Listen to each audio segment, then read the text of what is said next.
Hey everyone, how you doing? Saw this headline, and probably most of you are aware of this week. Two of celebrities, human beings, that actually took their own lives. One being the fashion designer, and the other one, Mr. Bourdain, this morning. And then it just so happens that the CDC releases this report that suicides increased by more than 30% since 1999 in half of the states. It went on to say that every state except one, in the 49 states, all saw an increase in the amount of suicide. Now, in my career, I have worked with organizations in preventing suicide. I was involved very early in my career, actually working with Billy Joel with an organization called Kudo, Kids Under 21, to prevent then, this was back in the early 80s, the epidemic, and that's all it could be said, of the amount of young people taking their own lives. I guess I have a question for all of us to ponder. If technology has brought us so much, how shall we say, together, brought us so much ease of life, made communication so much more easier. I mean, I could go on and on and on.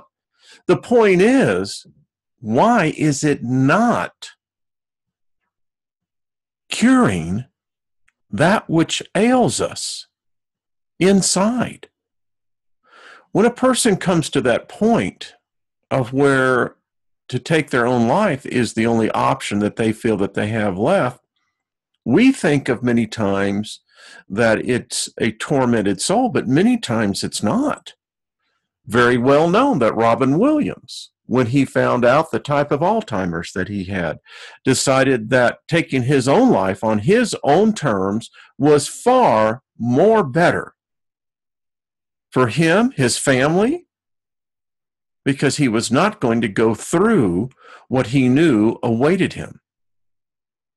And I guess the question should be asked, is suicide a sin?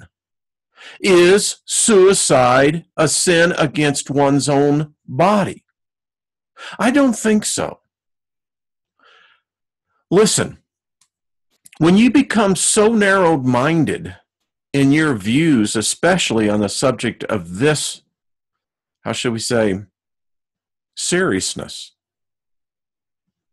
we have to understand not everything is according to a religious dogma or a so-called tradition. When people decide to, find that life no longer holds anything for them, then taking of their life is the next thing. So it's just something that I'm putting out there. I don't have the answer. I've worked on this for a very long time in my lifetime. I've taken a different view of it. I used to see it as, I really pitied them. They were going to a place, hell or purgatory. That's crap. I'm just telling you right now, that is nothing but crap. No one knows that. That's a religious dogma, ideology that has no foundation than any more than some sick, perverted person's mind who decided to use it as a control matrix. No, we need to look at this in a different way. I'm not saying that suicide is, in fact, always the answer.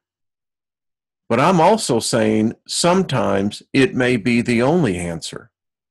I pose this question to you.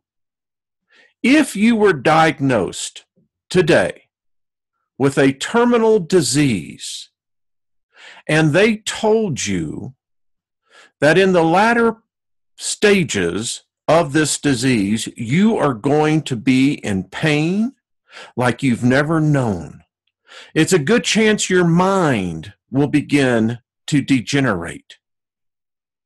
Now, I ask you, if you knew that was your fate, what would you do?